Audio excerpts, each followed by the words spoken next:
Good evening, I'm Ces Orenia Drilon. And I'm Pauline Verzosa. The big stories tonight: payoffs and so-called profit sharing from kickbacks. The Senate Blue Ribbon probe uncovers more layers into the already messy world of flood control projects, but believes this is still just the tip of the iceberg. Meantime, the idea of suspending the lower chamber's parallel probe into flood control projects is being floated to give weight to Malacanang's Independent Commission for Infrastructure. That suggestion came from resigned Speaker Martin Romualdez and is awaiting approval from his successor, Congressman Boji D. In the weather, one tropical depression is out, but another one is in, bringing rains to several parts of the country, including Metro Manila, tomorrow.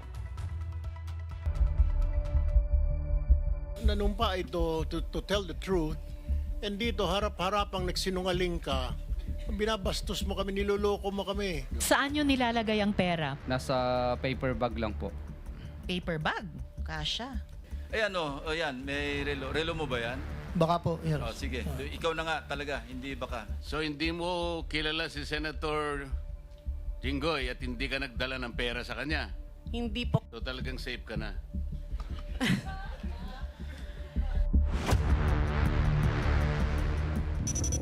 Back-to-back contempt citations were issued during the continuation of the Senate Blue Ribbon Committee's hearing on flood control projects. One was for contractor Curly Discaya, who also finally admitted to paying kickbacks to corner government contracts. Meantime, dismissed Public Works engineer Bryce Hernandez came face-to-face with senators he accused of taking kickbacks. Mobile journalist Mary Monreyes has tonight's big story. The flood control mess just got messier. There were more revelations of the resumption of the Senate Blue Ribbon Committee's investigation on Thursday. In this inquiry, it looks like it's not only state-funded projects that seem dubious, but testimonies of witnesses and resource persons as well.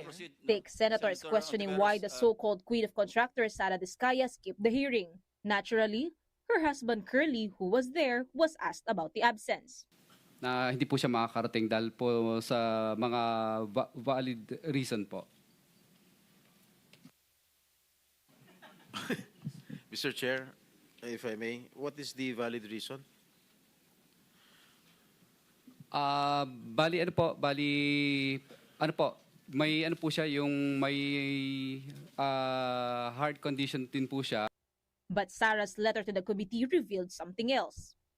Regrettably, I have an important meeting with my employees on the day of the hearing to explain the problem that the company is facing now. Mr. Chairman, with that letter, nagsisinungaling itong si Mr. Discaya na meron daw karamdaman yung kanyang asawa. Of course, this displeased some senators. Nanumpa ito to tell the truth, and dito harap-harapang nagsinungaling ka, binabastos mo kami, niloloko mo kami. Diba? Huwag mo kami lokohin. Di ba kayo nag-usap? Sana nag-usap muna kayong dalawa. Ano bang palusot ang gagawin natin, sweetheart or darling? Mr. Chair, You lied. You lied. the letter excuse of Mrs. Discaya is totally unacceptable.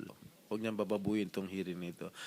Mr. Discaya was instantly apologetic, but his succeeding statements just made matters worse for him and his wife. Wala po akong intention talaga magsinungaling, pero yung misis ko po kasi talaga ay madalas po, masakit po talaga siyang diabetes at saka meron po talaga siyang hypertension. Lalo akong nalilito. Iba po ang heart condition sa diabetes. Iba rin po yon sa hypertension. In the end, the Blue Ribbon panel cited Curly Discaya in contempt. They also issued a show cause order against his wife, Sara. Nevertheless, Curly continued with his testimony where he admitted to have paid 10 to 25% SOP or kickbacks to win projects. He claimed the payoff was delivered to the Public Works Office in Quezon City or to personnel of COM congressmen. Saan nyo nilalagay ang pera? Nasa paper bag lang po. Paper bag? Kasha. But when pressed to name names, Saang bangko kayo Discaya nag-withdraw suddenly ng became pera? mum. In the same hearing, dismissed DPWH officials Bryce Hernandez and Henry Alcantara once again pointed fingers at each other on why there were ghost projects in Bulacan. Hernandez again showed photographs of wads of cash and other proof to insist that it was his former boss Henry Alcantara that orchestrated the show-off. Ayan ayan, may relo. Relo mo ba yan? Baka po, Sige, ikaw na nga talaga, hindi baka. Alcantara remains adamant that he knew nothing about any ghost project when he was still head of the Bulacan 2nd District. Talaga pong wala po akong alam sa ghost project na yan, Your Honor. Dalawang hearing na itong nagsisinungaling, sa mga taong sa baba, lahat may kasalanan, ikaw wala. District engineer ka, hindi mo alam na may ghost project. I think this person is lying. For this, Alcantara was also cited in contempt. He joins Curly Discaya and his fellow BGC Boys or Bulacan group of contractors, as Senator Lacson called it, Hernandez and JP Mendoza on the contempt list of the upper chamber. Mendoza today tagged former DPWH Secretary Manny Bonoan in an alleged kickback scheme involving Senator Joel Villanueva. Another development from the Blue Ribbon hearing. CCTV footage was shown of Mina El Amparo Jose, owner of WJ Construction, entering the Senate premises on August 19. Hernandez identified her as the woman who brought obligations or lagay to the proponents of flood control projects in the Senate. In the footage, she headed straight to the office of Senator Erwin Tulfo. Tulfo admitted that Jose went to his office, but he explains it's because he's seeking to have his veranda fixed and Jose offered her services. After learning she's involved in the flood control anomaly, Tulfo immediately canceled the contract. For her part, Mina said that when she went to the Senate, she first stopped by Beng Ramos, the alleged employee of Senator Jinggoy Estrada, who Hernandez said he talked to about obligations. But Jose said, to her knowledge, Ramos isn't Estrada's employee but of the Blue Ribbon Oversight Office. Senator Estrada, yes, please. So hindi mo kilala si Senator Jinggoy at hindi ka nagdala ng pera sa kanya? Hindi po. Kahit po kay Bryce, wala po akong dinalang pera. Okay. So talagang safe ka na. Mobile journalist Mary Monreyes, we are One News. The Department of Public Works and Highways is pursuing hundreds of billions, possibly up to ₱1 trillion in warranty claims from ghost and substandard flood control projects. Secretary Vince Dizon said many of the contractors are still within their 5-year warranty period. This makes it possible to recover the funds and fix defective projects without additional government spending. Kailangan po maibalik ang pera. At marami po sa mga proyektong to, kailangan ayusin. No? At hindi po pwedeng gobyerno po ulit ang maglalabas ng pera dito. Kailangan po ito ay makuha sa mga warranties. Nag-initiate na po ang ating bagong legal team ng procedures para mabawi ang warranties. Dizon also said the DPWH is now coming up with a transparency portal that's a bit similar to the Isumbong Mo sa Pangulo website. Here, the DPWH will publish ghost and substandard projects, DPWH personnel involved, and updates on their investigation. Kung kailan po mapapublish, sisimulan na po namin ito. Siguro bigyan nyo lang po kami ng mga ilang linggo, kahit 1 o 2 linggo. Gusto ho naming magbuo ng isang transparency portal similar po sa ginawa ng ating Pangulo sa Isumbong Mo sa Pangulo website. Ganon din po kasimple para po maipublish na ho natin unang-una yung mga reported at kung ano po ang mga iba't ibang aksyon na ginagawa ng DPWH ngayon para mapanagot ang mga dapat managot. For now, Dizon says they have already received more than 100 reports of really dubious projects in just 2 weeks. Among the newer ones are in La Union, Oriental Mindoro, and Nueva Vizcaya, to as far as Eastern Samar and Mindanao. Inspections are ongoing and the DPWH is coordinating with the ICI or Independent Commission for Infrastructure for case buildup. The agency has so far filed cases against 26 individuals. Meantime, the Government Procurement Policy Board confirmed poor and unsatisfactory ratings for some of the top 15 contractors named by President Marcos. That's based on the Contractors Performance Evaluation System, or CPES. Among them, SunWest, EGB, Samidan, and LRTK Builders. But these firms were never blacklisted. Hindi lang po bad performance ang hindi na-monitor at hindi na-aksyonan. In fact, marami po tayong nakita na isiniwagat na rin po ni Senator Lacson, ang ating chairman, sa kanyang privilege speech. Marami pa po dito mga proyekto na hindi lang bad for performance, no performance at all. In fact, marami pong mga ghost project na on record, may mga papeles po tayo, at ito nga po ang naging basehan natin sa mga kasong final natin ditong nakaraang linggo, na kahit na ang term ng kontrata, for example, 250, 300 days, lumalabas po sa mga papeles, miraculously, natapos po kuno itong mga proyektong to at nabayaran po itong ibang mga contractor dito within months. Kung wala pong complaint, hindi po kayo kikilos. Tama. Dahil walang complaint, hindi kikilos. Though meron po kayong katibayan, may report na poor performance yung kanilang trabaho, substandard, hindi po kayo kikilos. There was no report that was forwarded to us regarding substandard performance. Now, over at the lower chamber, talks of suspension of the House Infrastructure Committee's probe into the anomalous flood control projects are circulating. Deputy Speaker Janet Garin revealed it was a recommendation from then Speaker and later Representative Martin Romualdez. This is to avoid overlapping with the newly formed Independent Commission for Infrastructure, or ICI. She said before stepping down, Romualdez consulted party leaders and urged halting the hearings to give way to the commission. So wala na pong hearing na inaasahan dito Sa pagkakaintindi namin, wala na. Or kung meron man, ito ay to formally endorse all the documents and the affidavits gathered to the ICI. Lawmakers now await whether newly elected Speaker Boji D will adopt that recommendation. Though House Infracom Co-Chair Terry Redon said no directive has been issued to stop proceedings. Meantime, pressure is mounting on Ako Bicol Party List Representative Zaldico, who remains in the United States, reportedly for medical treatment. House Majority Leader Sandro Marcos directly urged Ko to return and face the allegations against him. Garin also noted that Romualdez had tried to reach Ko for his early return, but cited concerns over safety and the spread of disinformation. Ko is being tagged in budget insertions and involvement in anomalous flood control contracts. I think he should come home, and they are too severe, and it's dragging the house in the mud. There were talks na to give him like a week or two at babalik na siya. Kaya lang hindi nga ito nangyari, no? Natatakot din sa kanyang kaligtasan siguro si Saldico. Sa pananaw ko lang yan, ah. So, etong mga bagay na ito siguro yung mga ina-iron out.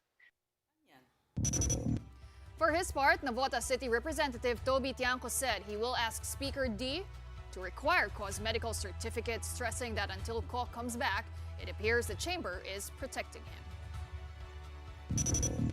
The sons of current and former presidents are clashing in the House of Representatives. Davao City Representative Paulo Duterte blasted House Majority Leader Sandro Marcos for allegedly choosing Boji D to be the next Speaker of the House. The younger Marcos was swift to hit back at those claims.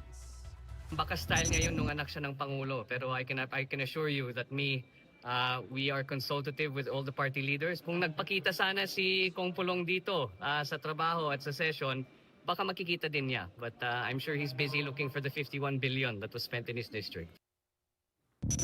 The Davao congressman also struck back, pointing that there are no ghost projects in his district.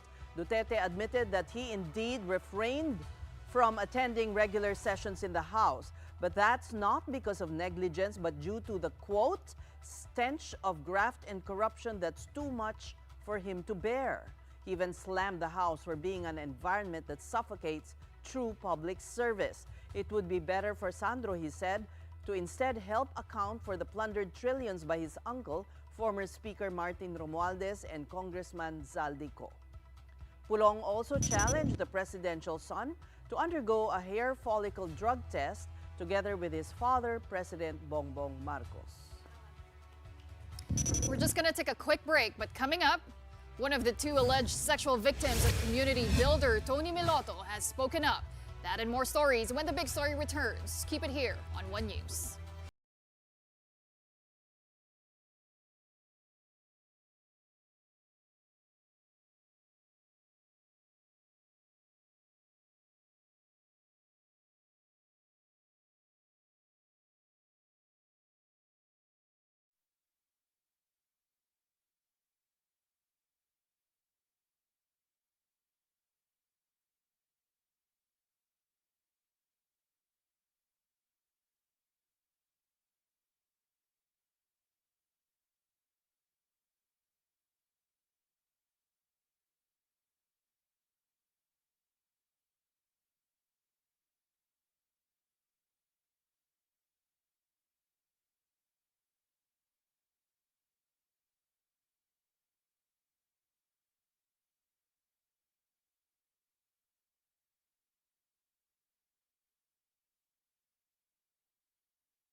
You're watching The Big Story here on One News. Former Gawad Kalinga founder Tony Meloto will soon have his day in court. That's over alleged sexual offenses against two former students in his organization's youth training program. I have spoken to key voices in this controversy because there are always two sides to a story. Both the accusers and defenders of social entrepreneur and community developer Tony Meloto have been waiting for this. A resolution from the Department of Justice on whether sexual abuse allegations against him will go to trial. The DOJ believes it should, as shown in a 16-page resolution indicting Meloto of 2 counts of sex trafficking for allegedly establishing a, quote, structured system of sexual exploitation. State prosecutors say Meloto used his authority to abuse the two complainants to, quote, satisfy his lustful desire. I have met and spoken at length to the alleged victims, Michael and Albert. They said they were scholars of Gawad Kalinga School for Experiential and Entrepreneurial Development, or SEED. Only Michael agreed to be interviewed on record. I grew up without a father. Turing namin siyang ama. At kiniklaim niya is the father for the poor. During the first incident that it happened, doon po nagsimula yung doubt. He would say, "You are a son to me. I'm a father to you." And pinilit niya what he was doing was just a part of intimacy of a father and son relationship. He makes you masturbate in front of him? He does. Siya po yung nag-perform. Kasi pag ginagawa niya daw po yun, parang ginagawa niya sa sarili niya. So he gains the same pleasure. And he feels young again. But you said you were not confused na this is normal. Alam mong mali ito? Oo, alam kong mali. Pinagbigyan mo lang? Hindi naman po. At that time kasi it's so hard to say no. Kasi you are... I was thinking that I was in this scholarship created by him in a place kung saan he dominates. Michael and Albert claim the sexual abuse took place back in 2017, the same year Meloto resigned as Gawad Kalinga chairman. Before this, GK was a thriving anti-poverty movement since its establishment in 2003. Under Meloto's leadership, the organization was able to build tens of thousands of houses and livelihood across the country.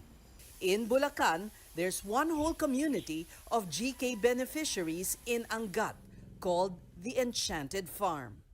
All of them vouching for Meloto's innocence in the sexual abuse case. Could he be capable of doing this? You know, he loves the poor so much.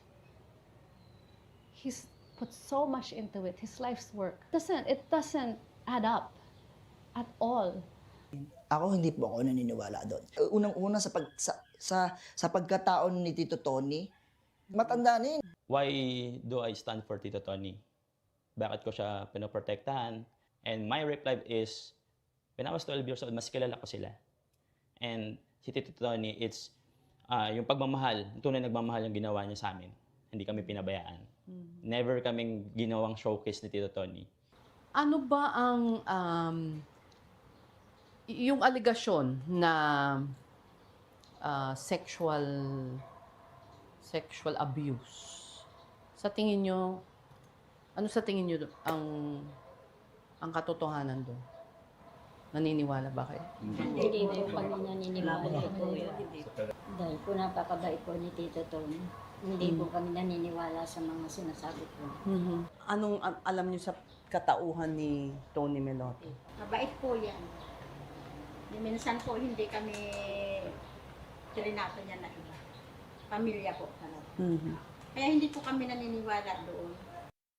There's no doubt Tony Meloto has established a legacy, which now hangs in the balance because of these allegations. He has vehemently denied the charges. This is his truth.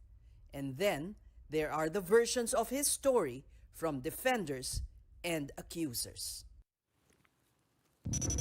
And we will be telling you each and every story that we have gathered on the sexual abuse accusation against Tony Meloto. Stay tuned to One News for that. Now moving on to the weather, tropical depression Nando has entered the Philippine area of responsibility earlier today. Nando was last spotted over 1,000 kilometers east of central Luzon with maximum sustained winds of 55 kilometers per hour near the center. Its gustiness is up to 70 kilometers per hour, with Nando moving northwestward.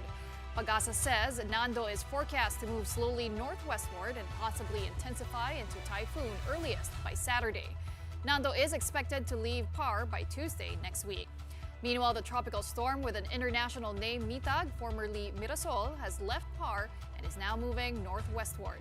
The trough of Mitag will enhance the southwest monsoon and may bring cloudy skies, scattered rains, and thunderstorms tomorrow in Metro Manila, Mimaropa, La Union, Pangasinan, Zambales, Bataan, Cavite, Batangas, Tarlac, Pampanga, Benguet, Quezon, Bicol Region, and Western Visayas. And to give us more details, we have News 5's weather frontliner Alvin Pura again. Alvin, malakas ba rin ang ulan hanggang bukas? Good evening, Ma'am Seth at Ma'am Pauline. Yung ating bagyong si dating Mirasol ay naging tropical storm na nga. Pero yan po ay nasa labas na ng ating Philippine Area of Responsibility. Ito po ay nabigyan ng international name na Mitag. Sa ngayon, wala na po yung direktang epekto sa atin, pero if mapapansin nyo yung ating satellite image, meron pa rin po yung inflow ng hangin na papunta sa kanya. Yan po yung ating southwest monsoon or habagat. Yan po yung nagdadala ng mga scattered o kalat-kalat lamang ng pagulan, particularly sa western section natin. Including sa Zambales, Bataan, Bulacan, Tarlac, and Pampanga. Dito sa Metro Manila, yun po yung nagdadala sa atin ng pagulan. And kasama na rin po dyan, Cavite, Batangas, dito sa Mimaropa, and western section Visayas. Significantly mababawasan po yung ating mga pagulan. Pero again, possible pa rin po yung ating mga afternoon showers at thunderstorms. Papatuloy yan hanggang sa darating na Saturday hanggang Sunday. And then yun nga, meron tayong panibagong bagyo na unti-unting lumalapit na ating landmass kalupaan. Ito nga po ang bagyong si Nando. So ngayon, ito po ay nasa tropical depression category, pero yan ay closely minomonitor natin dahil as of now, meron niyang papatong na malawak na ridge ng high pressure area, which is yung nagtutulak sa kanyang baba.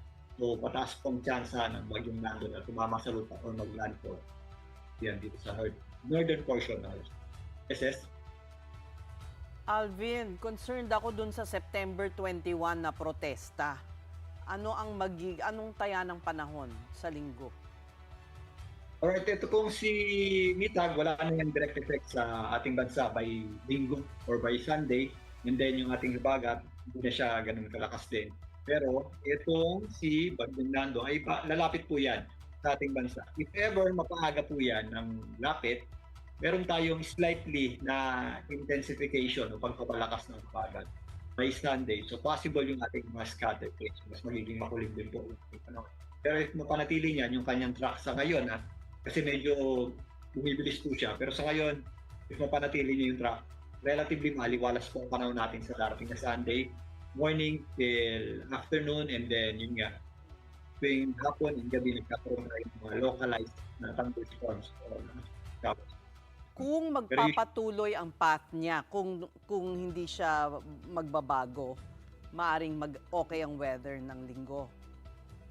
Yes, Ma'am Ces. Dahil nga, ang concern natin dito is kung mapaaga ng konti yung kanyang paglapit, magkakaroon agad yan ng enhancement ng pagat. Pero if magkukontinue yung ganyang direction ngayon, relatively generally fair weather naman tayo sa darating ng Sunday. And next week, pag mas malapit na po itong bagyong Nando, doon natin mas nararamdaman ang pabagat. Dito sa Metro Manila, most parts na ang ating bansa, particularly sa western side. Pero ano ang chance na mag-iba ang landas niya? Ngayon kasi po, ang nakikita natin is yung up and down na motion niya is hindi natin masyadong concern sa pagpapalakas ng habagat. Ang mas concern natin is yung kanyang if ever mas mauna siya So ayan, meron tayong track book ng bagyong Nando. If ever mas mapaaga siya ng lapit or mas mapaatras ng konti. Meron tayo kasing tinatawag na axis ng habagat o yung flow ng ating hangin papunta dito sa bagyo. So either pataas o pababa yan, magkakaroon pa rin po yan ng flow papunta sa kanya. So yung ating function ngayon is yung mas maaga or mas late pumunta. If ever sa Sundays, nandito nga yan sa may Philippine Sea, if ganito yung kanyang location, ito sa current or sa pinaka-latest na if ganito po yung location niya, nandito sa gitna yan ng Philippine Sea by Sunday, relatively fair weather pa tayo dito sa Metro Manila dahil mababa pa yung ng habagat niyan by that time. Pero if ever mas mapaaga po yan ng lapit, if nandito na banda sa taas ng Northern Luzon, diyan natin mas mararamdaman ang effect ng next time. So hopefully, mas later, mas mabagal po yung kumilos para hindi agad maramdaman yung epekto ng habagat dito sa Metro Manila by Sunday. Okay, sana naman sa tingin ko maraming mag-o-offer ng itlog. Dahil, di ba, marami ang umaasang dumalud dyan sa protestang yan. Maraming salamat sa update mo. Alvin Pura, News 5's Weather Frontliner. Well, from the weather, let's move on to sports. The Alas Pilipinas men's volleyball team has officially finished their 2025 FIVB World Championship campaign after a grueling 5-set loss to Iran. And live at the Mall of Asia Arena in Pasay City, we have our mobile journalist, Denise Valdez-Sancho, for more updates. Denise, what happened and what's the mood there right now? Good evening, Pauline. We've witnessed a jam-packed Mall of Asia Arena tonight.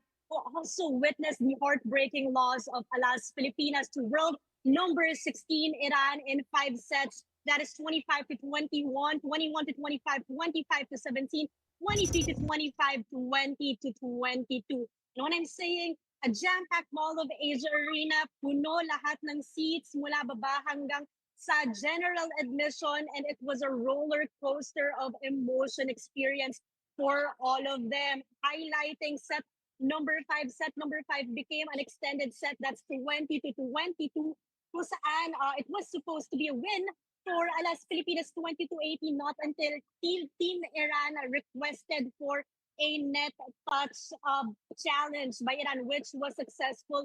Ultimately, napunta ang panalo sa Team Iran, ending the game to 20 to 22. But still, we cannot say no, or makikita pa rin natin o nakita natin ang valiant na performance na pinakita ng Team Philippines that is highlighted by the efforts. We have Leo Ordiales, Brian Bagunas, Mark Espejo. But again, with Team Iran, they have the likes of Ali Hajipur that are a force to be reckoned with. So right now, for Team Iran, they will be going to a round of 16. But for the meantime, tomorrow, all teams will be having a rest day. That is Friday, September 19, and all games will be resuming this Saturday, September 20. All right, Denise. Well, it's good that a lot of Filipino fans came out to still support our Alas Pilipinas, still a historic campaign for them. But will there be more games for Alas? Is there still a classification phase in the coming days? Right now, Alas Pilipinas will be bowing out of the FIVB since this is their do-or-die match. Both earlier, before this, they had a 1-1 full phase here in the full phase. But since Team Iran already finished this game for Team Philippines, we will be seeing Team Philippines out of the FIVB. All right. Well, thank you very much for that updates, and congratulations still to our men's volleyball team, Alas Pilipinas. That was Denise Valdez-Sancho reporting to us live from the Mall of Asia Arena. Oh, that's so heartbreaking. It's so heartbreaking. We almost had it. We were so Everyone close. was cheering already, but maybe next time. Paki-explain nga yung net challenge. Net touch challenge. ano Yeah. yun? So when you touch the net, it doesn't count as your point. It goes to the other team. So it's good they caught that. It's fair, ano naman yun eh. Fair naman yun sa sports, but still. All right, we'll be pausing for another break, but after that, we will be telling you about artificial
Welcome back to The Big Story. The Philippines is renowned for having some of the world's most diverse marine ecosystems.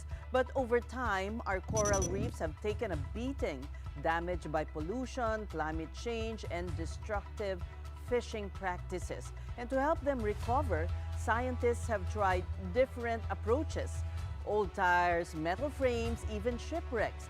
But now a new solution is emerging, and in the Gulf of Davao, marine scientists are testing artificial reef cubes, or ARCs. These are hollow cement blocks that they say can endure strong currents, create shelter for fish, and provide surface where corals can take root. And here we feature innovations that spotlight sustainable initiatives. Welcome to Sustainability.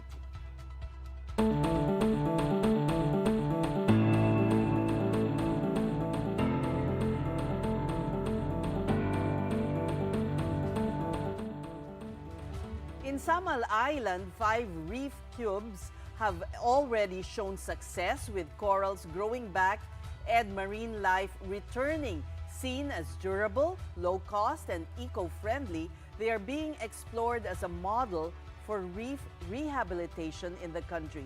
And joining us today to discuss this further is marine scientist John Lacson. Welcome back to the program, John. Nice to be back. Thank you. Well, this time with good news.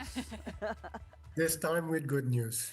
Right. So before we zero in on Samal, what is the current state of coral reefs in the country and the rehabilitation of the coral reefs that have been damaged for various reasons? Estimates vary, okay? I would say maybe 20% damaged. Most of that is because of destructive fishing techniques like muroami. Of course, we have natural causes like bleaching and human development. We've had anchor damage. We've had a boat crashing into Tubataha. But the estimate is about 20%. Rehabilitation, we have various groups doing different things. We have the UP group doing things in I guess, the Pangasinan area. Then there's other groups doing things in the Sumilon, still with the group of the late Dr. Alcala. While back, we had our group doing things in Batangas, which was very successful. And now I'm trying this model in Davao. Okay, you mentioned the late Dr. Alcala, who is somehow the inspiration in a way for what you are doing there in Samal. Yes, as he is the inspiration. In fact, the first arc that I put down on the ocean floor was shortly after he passed away. So he is my inspiration for doing this. I thought he would like to know that his work has continued on. Tell us about your process and how unique it is compared to what's been tried before. The process is using hollow cement blocks, which are 0.5 meters in edge length. So the model would be something like this. They can be stacked upon one another and be made into pyramids, or they can just stand alone individually. And the functionality of that is that they have these portholes where you can insert a rescued coral, or on the sides of it, you can have corals growing naturally. So they're a dual purpose, triple purpose if you stack them up into pyramids. All right, so you've had moderate success. Would I say moderate success, or how would you rate the effort that you've pioneered? I think I've had great success. Great success. Yes. Yes. You'll see footage this evening of all of the rescued corals that we've rescued from the seafloor. They're doing very well. They're hosting fish. And you'll also see footage of all of the colonists, corals which have grown naturally on these arcs.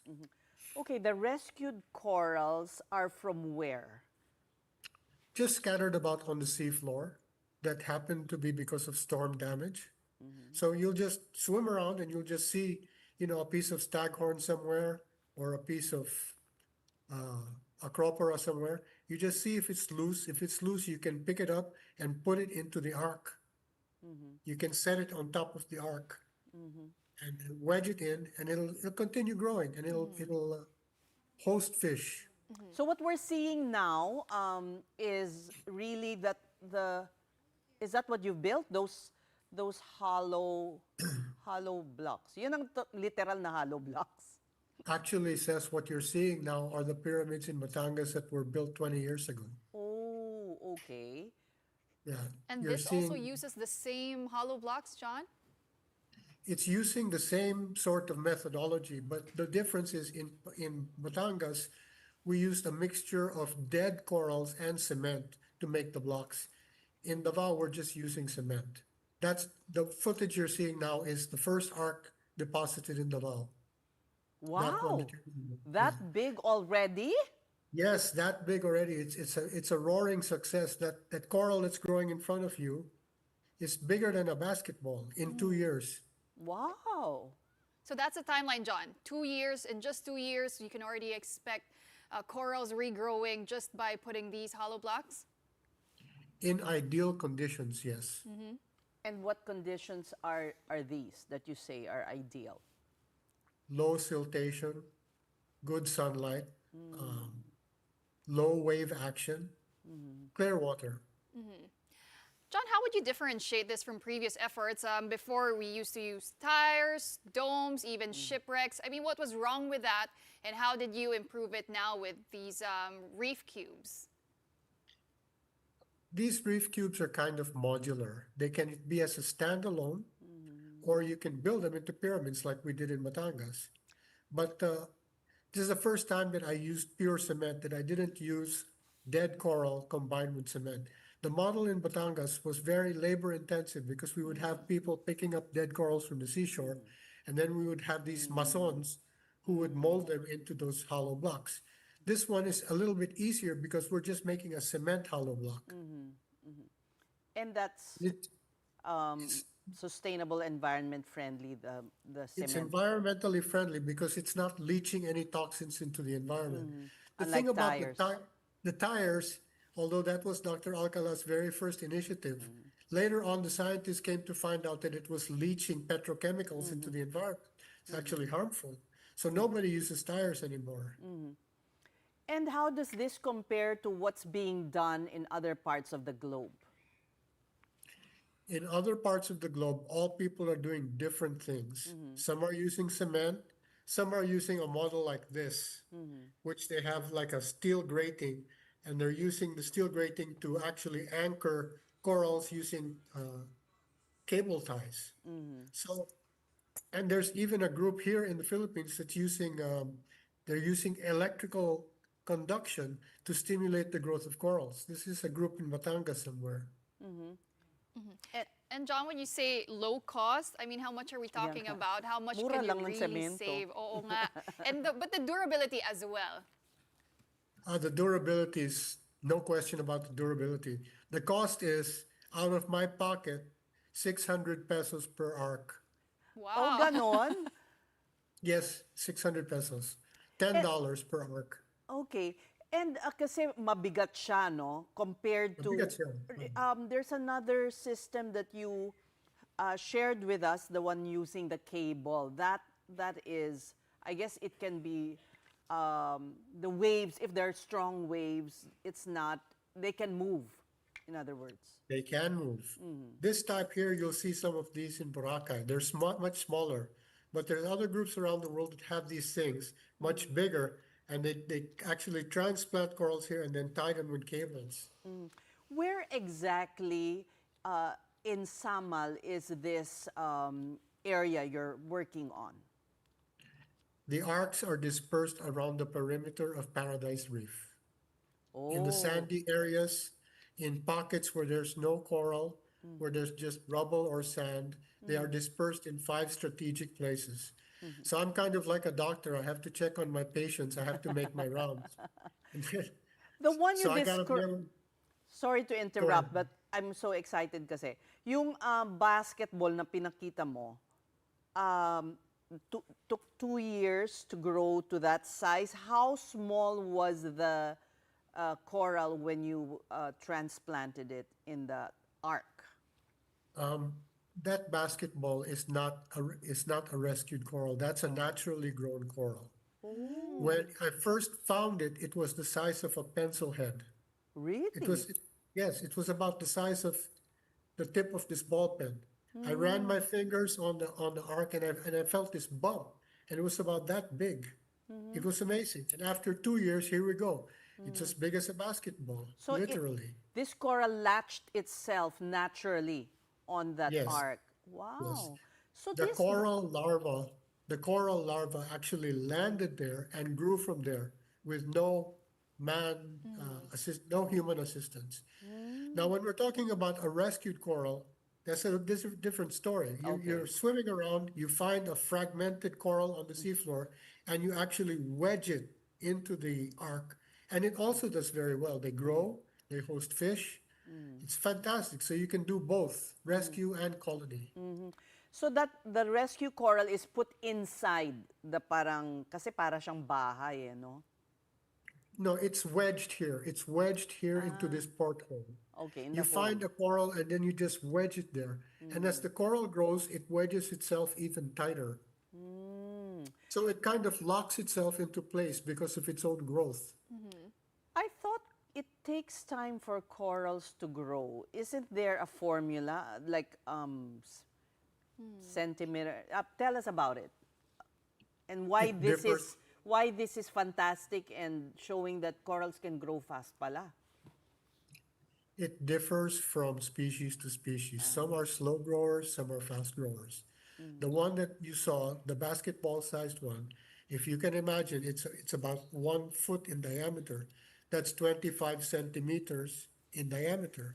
So it means in 1 year, it has grown 12.5 centimeters. Right. That's actually a fantastic growth rate. There are Right. other corals which are even faster than that. The table corals and the staghorn corals grow very, very fast. In the video you're showing now, you can see the rescue process. Well, John, 5 reef cubes have already proven successful in Samal Island. What other areas are you now eyeing? And do you really see this as a viable solution for a nationwide reef rehabilitation? Oh, I think it's very practical for a nationwide rehabilitation. That's why I invited myself to be on your show tonight, was because No, we're so I glad wanted to we're show so it off. glad to have you. But are you working with other groups in No, different parts of the country and No, this is sharing, just- your progress? this is just me, and your show is my method of getting it out on the air. Well, I hope we can get other people to join your movement. But well, we want to ask you about what's going on in Samal. Any progress on the writ of kalikasan pertaining to the bridge? Okay. On the writ of kalikasan, I think I'm going to have to go to court in Cagayan de Oro next week and testify and say that all of these videos are mine and so forth and so on. So it's going through a trial process. They moved it to Cagayan de Oro so that we could somehow get a fair trial. So the process is ongoing, yes. The legal process is ongoing. Work on the bridge actually has slowed down substantially. Yeah. What And there's explains all that? kinds of reasons for that. Is it because of your group that's more active now, or what would you attribute the slowdown? It might be that. Okay, but it could also be very well be that funds for the controversial. bridge.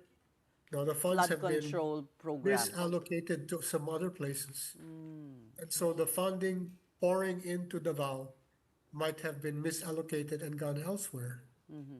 Okay. That's one theory. Okay, now setting that issue aside, is there room to scale up what you're doing to other parts of the country? There is, if people will fund it. If groups will fund it, find funding, I think it's a great idea. Yeah. What motivated you to do this on your own? Well, I worked in the Batangas area for 15 years. And you can see in the videos that you showed on your show that it was highly successful. I sent your producers a link and you can watch it yourself. It's a fantastic project in Batangas. So I knew it would work well again here in Davao. Was this in Anilao? Yes, ma'am. No, it was in Calatagan. Ah. So now, have you visited Batangas again? That pyramid. When was that video taken? That video was taken in 2019 and I haven't been back since. Oh. There's no telling what it looks like now. All right. I hope we can check. Yeah, we should do a dive there. Hope we can invite you as well, John. You gotta be a good diver to do that one. Oh, really? Okay, that counts really? me out. I'm just, once a year diver. We thank you once again for joining us. That was marine scientist John Lacson. All right, and before we go, we circle back to our top story tonight, the Senate Blue Ribbon Committee's inquiry into flood control projects. Our big picture is Senator Amy Marcos's statement shirt, which she wore to the hearing. On it is an inspiration from the iconic Ghostbusters logo. Only instead of a goal, we see an image of a cross between a pig and a ghost stamped out with the words Ghost Projects. Before the shirt, there was also Amy's crocodile-inspired bag that went viral last week, but also fetched her some criticism. Many netizens noted how the bag is supposedly very becoming of Amy and her family. The Marcoses have for decades been accused of amassing ill-gotten wealth through graft and corruption. It's an expensive bag as well. The I crocodile saw the bag. price, yeah. Oh, how much? Basta mahal. This is the crocodile-inspired, yeah. not crocodile skin. Yes. Mahal pala yun. Pero may copies daw na mura. Oh, yeah. Oh, nakita ko kasi si Bok Ed on story ko. Dinala niya yung talagang malaking crocodile stuffed toy. So I thought, no, not the real. Okay. Well, we remember how the word kleptocracy landed in the dictionary. Anyway, that's a big story this Thursday. Thank you for watching. We are One News, all sides, all the time. We'll be back here tomorrow at 7:30 in the evening. Have a good night, everyone. But stay tuned, because coming up next is Play-by-Play with Andre Felix and Cheska Liton Calao. I think you guys have heartbreaking news for us. Yeah. Pero tingin ko una yung bag, kayang-kaya mo yan, sis. Afford yun. Pero magkano ba? Wala sa taste ko yung magdala ng crocodile na totoo. Pero nilagay nila, di ba? Parang I think they put it out there, parang ballpark figure. Di ba? Parang $1,000 plus. Parang ganon. Mahal pala yun? Yeah! I didn't know. I thought it was For just like a something that gimmicky... looks so ridiculous. I thought it was just a gimmicky bag, you know? Nakita ko si Cheska, nakaganon na bag nung isang... Wow! Joke lang. Grabe ka! Cheska, pakisampal nga yun. Uy, maganda taste ni Check. Hindi, pero kasi mga mamahalin. Nadamay pa ako. Nananahimik na nga lang dito eh. Pero hindi, I'm trying to distract all of us because of that heartbreaking loss that we have for you. That just happened moments ago. Sabi ko, before the match, makaisang set lang yung Pilipinas sa Iran, who's highly ranked, number 13 if I'm not mistaken in the world. Sabi ko, makaisa lang tayo. Naabot pa sa fifth set. Oo, ang galing.